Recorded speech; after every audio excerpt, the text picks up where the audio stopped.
Peter, so while Arkansas is kind of our undisputed number one right now, we do have some teams that we kind of expect to kind of almost kind of live in the top 25 that are struggling a little bit right now. When you look at, especially we can just even look in the SEC, like for LSU, what's kind of been kind of the problems for LSU right now?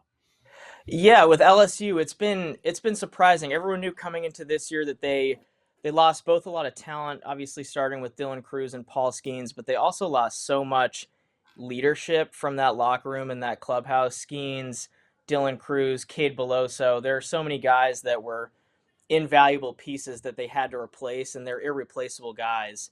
They're 21-12 right now, just 3-9 in the SEC. They've lost four straight SEC series, and they also have a midweek loss to Southern. And for me, the lineup, just as a whole, it lacks depth and firepower. Tommy White sitting 321 with 11 home runs. He's still Tommy White for the most part, but outside of him, they're kind of looking for guys to step up. Hayden Travinski's been one. He's sitting over 300 with a team leading 31 RBIs. He's been really good for them. Jared Jones, he looks like an NFL tight end. He also has 11 home runs. He's got plus raw power. Freshman Stephen Malam has also stepped up, but they need. I mean, they just need more guys who can drive the baseball, who can hurt teams with one swing, and they just kind of lack the, I think, fear that they invoke in teams that they did last year. And then it also, I think that carries over to the pitching staff a little bit. They've got a really good 1-2 punch with Luke Holman and Gage Jump. And then outside of those two, there's a lot of unknown. They're kind of struggling to find a viable third starter right now, given the struggles that Thatcher Hurd has endured. And then the bullpen also lacks depth. But Griffin Herring has been a recent bright spot for them. He hasn't allowed an earned run in the last 12 and 2/3 innings pitched.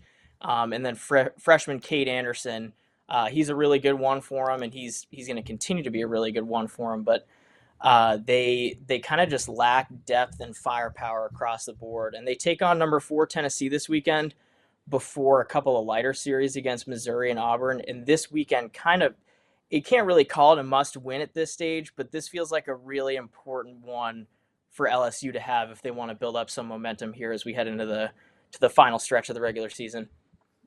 I want to spin this to big picture. So, Peter, last year when LSU was flying and they've got the star power and NIL is, a big deal in the college ranks, some fans were like, well, LSU is just going to dominate every year now because, they're going to pay the guys, they're going to get their NIL money. It's funny, it sounds like Major League Baseball. Last year, the Mets with their payroll, the Padres with their payroll, the Dodgers this season. Oh, just book it. Dodgers going to win the World Series. Like, it's clearly not the case. So I don't know if you've observed anything in the college game, but even if LSU has resources to be able to bring some top talent over there, they're not a lock to even be a playoff team. Yeah, no, the NIL landscape, it's such an interesting one. And I think the argument of quote unquote buying teams is a little bit of a tired one. I think that if you're a school and you have these resources, it certainly plays in your favor. But you got to go out and win games on the field. That's what it comes down to ultimately. And LSU, even last year, when they built their kind of so-called super team, it wasn't all done through NIL. Like I'm sure it was a part of it, but they didn't go out and buy Tommy White. They didn't go out and buy Paul Skeens from Air Force. So I think the argument of buying teams is a little bit of a tired one, and it makes the recruiting landscape and the transfer season, it's just kind of like the wild, wild west every summer now. It's almost like a free agency period. So it's ultra competitive between the teams at the top. And it's certainly not going to be kind of we see it this year with the struggles that LSU is going through. It's not going to be the same 2 to 3 teams that are winning the national title every year. The thing that I kind of would just kind of follow up that, Peter, is you said with this LSU team, okay, they got Tennessee this weekend. The pieces are still here, right? This is a team that if they can get into the field of 64, has the chance to really do some damage, especially like you said, with the kind of the front of that rotation. How likely is that though at this point? With they really kind of do need. You said it's not do or die this weekend, but a bad series this weekend kind of puts them.